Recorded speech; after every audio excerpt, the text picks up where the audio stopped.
Misal, Assalamualaikum warahmatullahi wabarakatuh. Kami dari kelompok 6 ingin mempresentasikan hasil tugas besar Python kami dengan judul Data Processing, Data Cleansing, dan Perhitungan Statistik. Dengan nama anggota yang pertama ada Muhammad Rehan Fajar Nasution dengan NIM 1101204197. Yang kedua ada G. Vansen Purba dengan NIM 1101202035. Yang ketiga ada Alif Gagas Ragawan dengan NIM 1101204213, dan yang terakhir ada Riza Sativa dengan NIM 1101200283.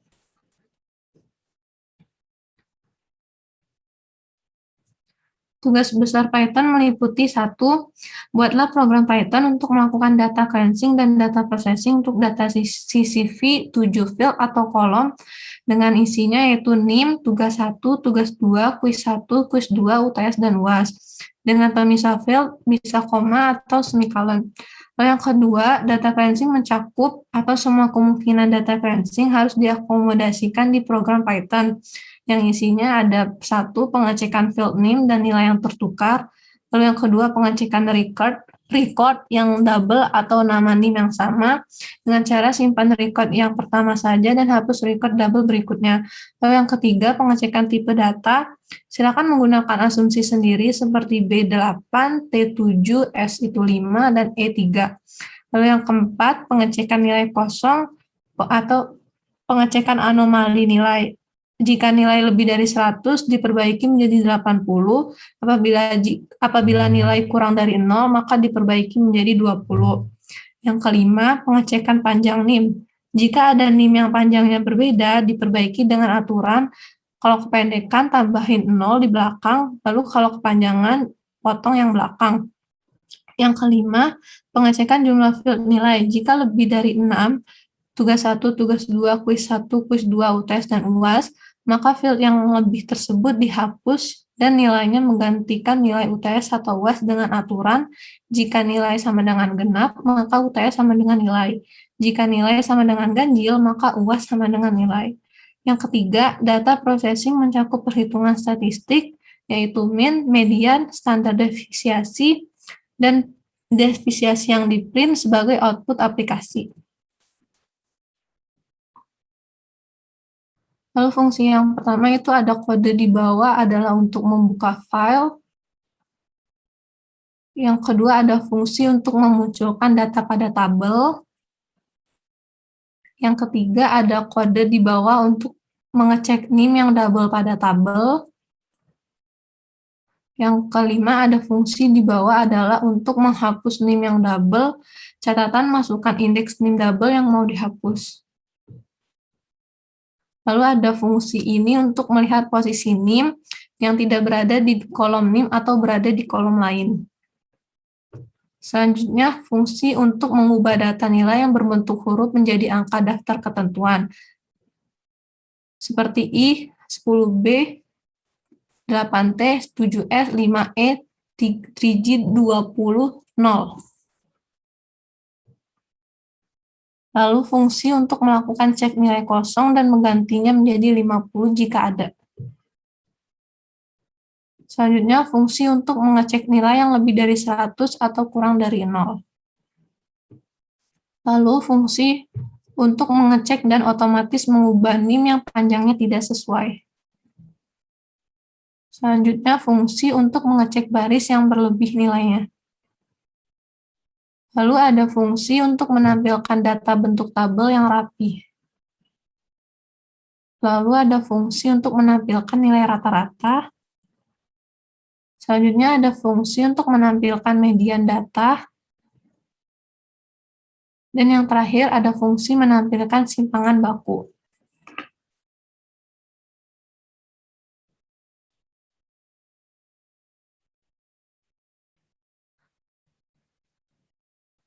Berikut adalah codingan yang sudah kami buat. codingan yang pertama itu untuk membuka file. Baris pertama, data underscore set sama dengan buka kurung siku, tutup kurung siku. Terus di bawahnya nim buka kurung siku dan tutup kurung siku. Terus di bawahnya dev nama file buka kurung file name tutup kurung .2. Mengapa pakai dev? Agar nama file bisa dipanggil seberapa banyak. Terus di bawahnya data sama dengan buka kurung siku tutup kurung siku. Terus untuk membuka filenya with open buka kurung file name tanda kutip R read agar bisa dibaca. Terus tutup kurung. Terus as CSV file di bawahnya for and in CSV file. Terus di bawahnya data.open untuk menambahkan. Terus di bawahnya judul sama dengan data.pov buka kurung 0 tutup kurung. Terus di bawahnya untuk header sama dengan nim tugas 1, tugas 2, kuis 1, kuis 2, UTS dan UAS dan print header untuk menampilkan header pertama, header kedua, header ketiga, header keempat, header kelima dan header keenam. Slash T itu untuk tab horizontal. Terus di bawahnya judul underscore kolom. Terus slash T 5 kali untuk join header untuk menggabungkan. Terus di bawahnya for line in data. Data sama dengan line dot split untuk menggabungkan baris. Di bawahnya nim dot open data buka kurung tutup kurung untuk menambahkan nim. Terus di bawahnya data underscore set dot open dot buka kurung data untuk menambahkan datasetnya. Terus print data untuk menampilkan data 1, data 2, data 3, data 4, data 5 dan data 6. Terus di bawah daftar underscore name slash n untuk menambahkan untuk garis baru. Terus dot join name untuk menggabungkan name-nya. Terus di bawahnya untuk membuka dataset 6 karena yang kami kerjai adalah dataset 6 with open dataset 6 underscore new dot csv right untuk menulis csv di bawahnya csv underscore file dot write lines buka kurung judul kolom. Terus di bawahnya csv underscore file dot write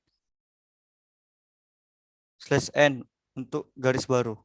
Di bawahnya csv underscore file dot writer buka kurung daftar underscore name. Terus di bawahnya nama file, terus dataset 6. Karena yang kami kerjai dataset 6. Berikut adalah hasil runningnya. Terus fungsi yang kedua, fungsi ini untuk memunculkan data dalam bentuk tabel. Dev tabel buka kurung tutup kurung .2. Mengapa pakai dev? Agar tabelnya bisa dipanggil berapa kali. Print header untuk menampilkan header 1, header 2, header 3, header 4, header 5 dan header 6. Dan for line in dataset, terus print line untuk menampilkan baris 1, baris 2, baris 3, baris 4, baris 5 dan baris 6.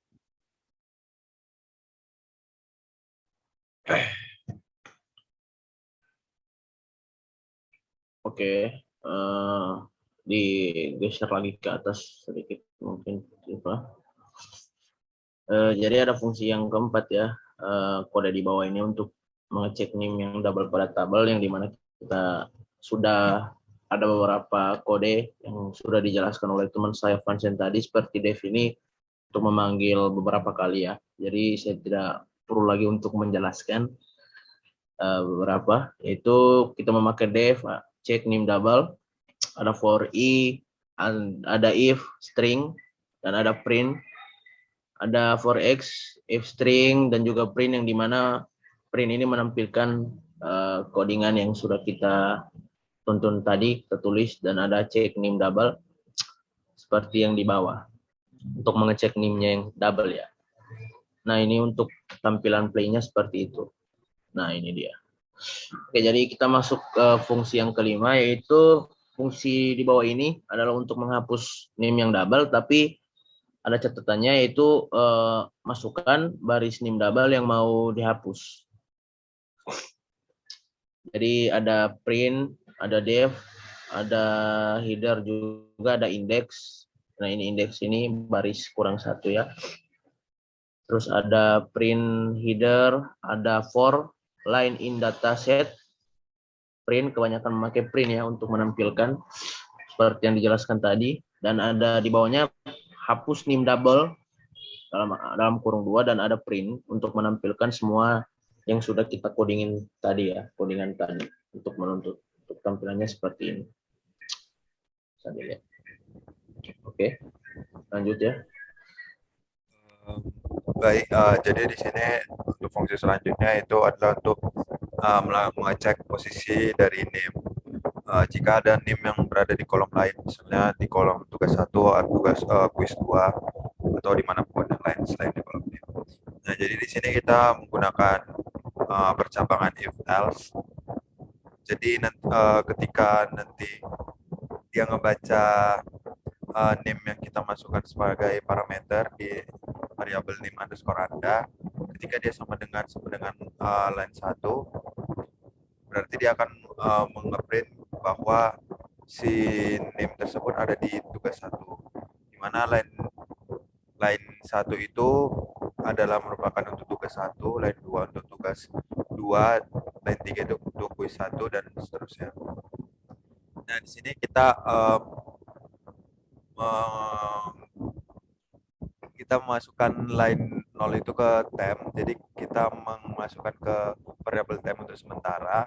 Kemudian setelah itu si temp itu sudah berisi line 0, kemudian line 0 itu nanti kita masukkan ke line 1, sehingga line 0 yang tadi kosong itu akan digantikan dengan name yang baru, begitu secara otomatis akan menukar nilainya dengan si nilai yang ada di kolom name sebelumnya yang tidak sesuai. Kalau di running seperti ini outputnya, bahwa diketahui name 1101170433 itu ada di tugas 1. Nah, setelah kita running, dia akan otomatis pindah ke kolom name, dan nilai yang ada di kolom name akan pindah ke tugas 1. Selanjutnya kita ke fungsi yang kedua, yaitu fungsi selanjutnya itu mengubah huruf ke nilai. Nah, sebenarnya cukup simpel. Pertama kita buat dia ke tugas 1, tugas 2 itu ke dalam dictionary, agar nanti di parameternya kita tinggal memasukkan nama kolom mana yang mau kita cek, gitu, yang ada hurufnya. Nah, setelah itu kita menggunakan percabangan juga, yaitu if, di mana yang kita bandingkan di situ adalah jika ketika nilai awal, parameter nilai awalnya itu sama dengan data underscore set line kolomnya, jika ada yang nilai awal yang dimasukkan berbentuk huruf di kolom tersebut, maka dia akan menggantikan dengan nilai ubah. Jadi kalau ketika kita running, dia akan menghasilkan data mana yang akan berhasil diubah.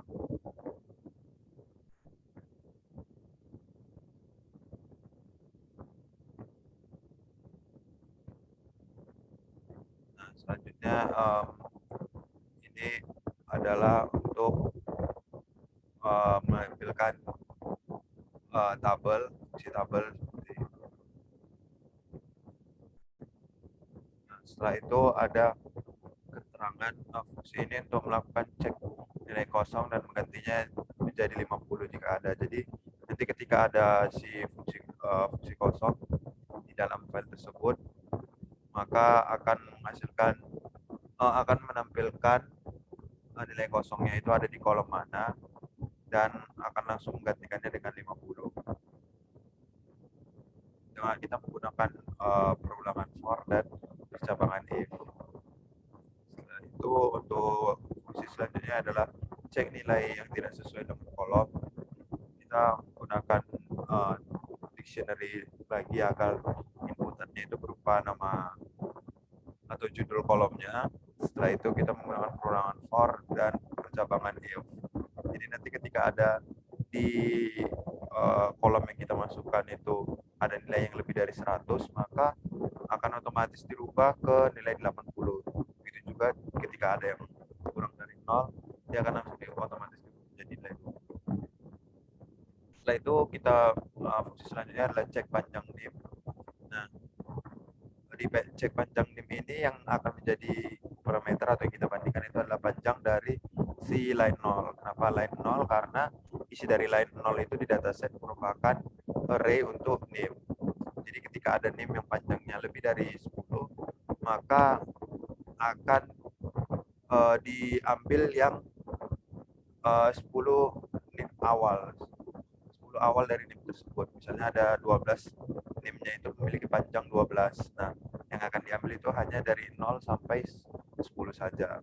Kemudian untuk jika ada NIM yang panjangnya kurang dari 10, dia akan kita ambil semua NIM-nya, tapi di belakangnya akan kita tambahkan dengan 0. Nah, selanjutnya itu adalah fungsi untuk cek nilai yang kepanjangan. Jadi jika ada nilai yang melebihi dari kolom yang ada, dia akan otomatis berubah menjadi ke kolom UTS jika nilainya genap dan ke kolom UAS jika nilainya ganjil. Selanjutnya itu adalah def untuk tabel akhir. Nah, ini untuk menampilkan keseluruhan dari tabel yang sudah rapi. Selanjutnya itu untuk menampilkan fungsi menampilkan rata-rata atau data statistik. Nah, jadi di sini untuk rata-rata kita append-kan dulu satu-satu seperti itu. Line 1 itu untuk tugas 1, line 2 untuk tugas ke array tugas 2 dan selanjutnya. Kenapa kita lakukan seperti itu? Agar memudahkan perhitungannya, karena seperti di fungsi nilai underscore tugas underscore 1, kita melakukan perhitungan dari si mencari rata-ratanya. Di situ kita menggunakan ada 3 fungsi ya, ada round, sum, dan map. Nah, apa itu map? Map itu fungsinya itu agar sebuah list itu list, tuple atau dictionary itu bisa kita modifikasi begitu, bisa kita buat perhitungan dengan si list itu. Jadi kita menggunakan map. Nah, setelah itu kita jumlahkan dengan menggunakan perintah sum dan round itu untuk membuat berapa batas dari float yang akan kita gunakan, atau di belakang komanya berapa yang kita ambil. Misalnya di sini saya ambil 2 belakang koma saja. Nah, setelah itu kita tampilkan.